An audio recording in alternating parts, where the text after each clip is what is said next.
What's up, Screen Junkies? This is my weekly show where I talk about what I just watched on movie fights, my opinions on the subject matter, and just what they talked about in general. Spencer, Nick, and Dan, they all fought for the belt this week because it was the championship round. I'm not going to say who won just in case you haven't seen it yet, but make sure you check that out before you watch this video because there will be spoilers.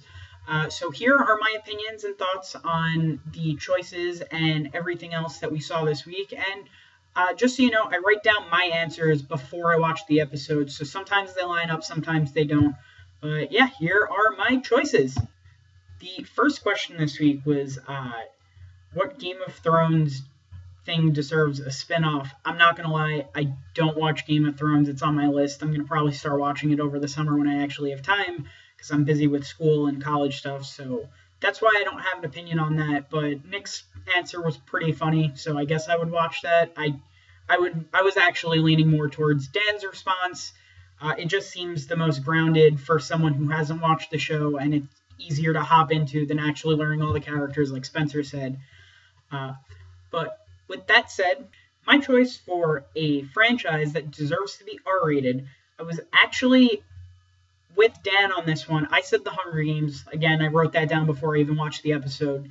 My biggest problem with that first movie, and I guess the second movie, was the fact that there wasn't really any blood, and it took no risks because it just stayed too clean and simple. And I don't know, just it needs to be gritty and gory, and it just didn't have that. The Planet of the Apes, I think it's the perfect tone where it is right now. Obviously, it could get more dark and bloody, but I don't think it necessarily needs it. And a Harry Potter spin-off where they're in college just seems pretty interesting, to say the least. But yeah, The Hunger Games, I think, absolutely needs it. I hate those movies. They're my least favorite. Maybe if there was something like some blood and darkness and just that R rating, it might have drawn me more in towards it. But it, to me, just reminds me of like a Twilight-esque Battle of the Death movie where you don't really see any death happen. So that's my choice for R-rated franchise. Okay, so for a Joss Whedon movie that he should do after the Avengers, again, it turns out that I wound up going with Nick on this one, actually. I think he needs to do an original thing that we haven't heard of. I know it sounds like a cop-out, but I can't think of it because a movie like Cabin in the Woods, I couldn't even imagine that in my head before I saw that. Like, just the concept of that was so original and so great that I feel like he might have more in his head. He might even be able to collaborate with another director and just make an awesome movie. A Justice League movie with Joss Whedon, having him in it would just, I think, change up the tone of what DC is already going for. And I feel like when you saw The Incredible Hulk, that was kind of a dark movie. And then when you see the Hulk in the Avengers, it's a completely different Hulk. It's just lighter, and I feel like continuity-wise, it can't do that for the Justice League. And A Hitchhiker's Guide to the Galaxy, that is a good choice, but I don't need to see that, honestly. I wasn't a big fan of the movie. I've never read the book. So maybe if he did do it, I could like it more, but I feel like Joss Whedon works best doing original things. I mean, I know The Avengers isn't original, but I feel like he can really have his time to shine and stand out as a director who does original things. So, for a fictional date location, I actually wound up picking the cartoon land where Mary Poppins takes place. I know that's sort of an odd choice, but I feel like it would just be so much fun. You could run into Bert and Mary, and they'll be singing along, and you'll see the penguins, and they'll serve you, and you can go on a horseback ride, and you could do all this other kinds of cool stuff. I'm a New Yorker, so Chicago doesn't seem very ideal for me. Neverland, I don't want to go to Neverland with all those kids. It just seems like the worst possible first date. And Charlie and the Chocolate Factory, I know when I go on first dates, I don't even like eating in front of the girl because I just don't want to make a slob of myself. And if I'm tempted by licking walls of fruit flavored and just all that other stuff, I would probably make a complete pig of myself and probably forget that I was even on a date. And the Oompa Loompas staring at you are also really creepy. So yeah, the cartoon sequence in Mary Poppins is where I would go on my first date.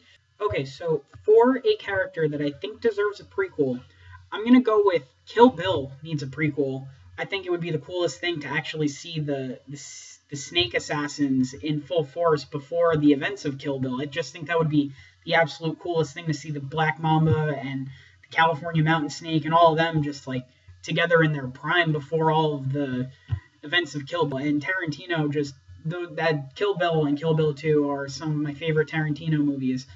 Uh, I don't think a Dumbledore prequel would necessarily work because I feel like that would just be like atonement or something with Dumbledore. And Christoph Waltz's character, although I would like to see it, if I had to pick a Tarantino character, it would be pretty much the whole universe of Kill Bill beforehand. So yeah, that's my pick for a character that I think deserves a prequel. Okay, so for the best movie of the 2000s, so pretty much up to now, it's a more recent choice, but this movie has had the biggest impact on me, I think, out of all of the movies said today. It's the movie Whiplash. There is just something about the message of that movie and how simple it is, yet how complex it is.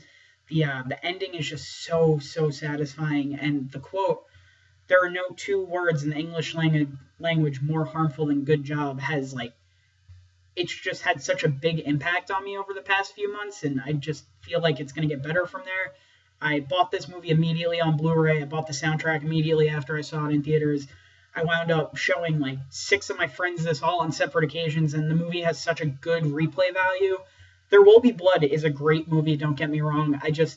It didn't sit with me as well as this one. The Wolf of Wall Street is another one of my favorite movies of the past few years.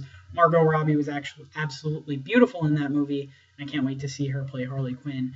And Memento is another one of the great movies of the recent years, but I feel like it's more or less just because it's Christopher Nolan. If it was another director, I feel like I may have potentially forgotten about that movie. But yeah, my choice would definitely be Whiplash just because of its impact and its message and just how simple it is and how it's like an hour and a half long. It's such a quick watch, and it sits so well, and the replay value is so high on that movie. So Whiplash is the best of the 2000s. Finally, for the last fight was the best movie remake that you could think of. So I'm going to go with one that's pretty much writing itself already. The Last Action Hero starring The Rock. That could be probably one of the best movies in like action in the last few years, because I feel like the Expendables were pretty much trying to be the last action hero without actually saying it. So you can have cameos with all those guys in it, but have The Rock be the main character.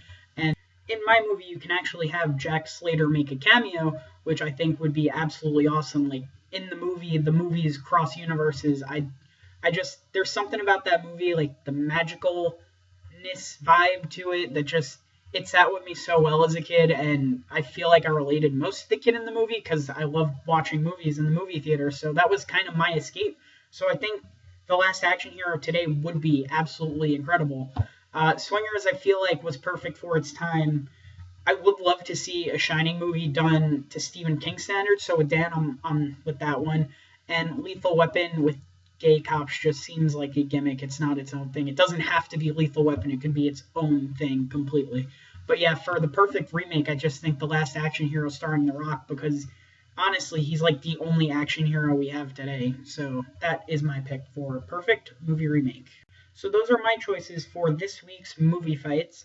I'm hoping that you watched the episode before you watch this, so I'm just going to say it now. Congratulations to Dan for continuing to be the movie fights champion. I was rooting for you. But yeah, Mundy and Spencer, they really did put up a good fight. So I'm hoping you guys like this video. Please comment, rate, subscribe. Follow me on Twitter, like it. Again, I'm new to this stuff. I'm filming this on my webcam on my computer, so one day I'll have an actual camera.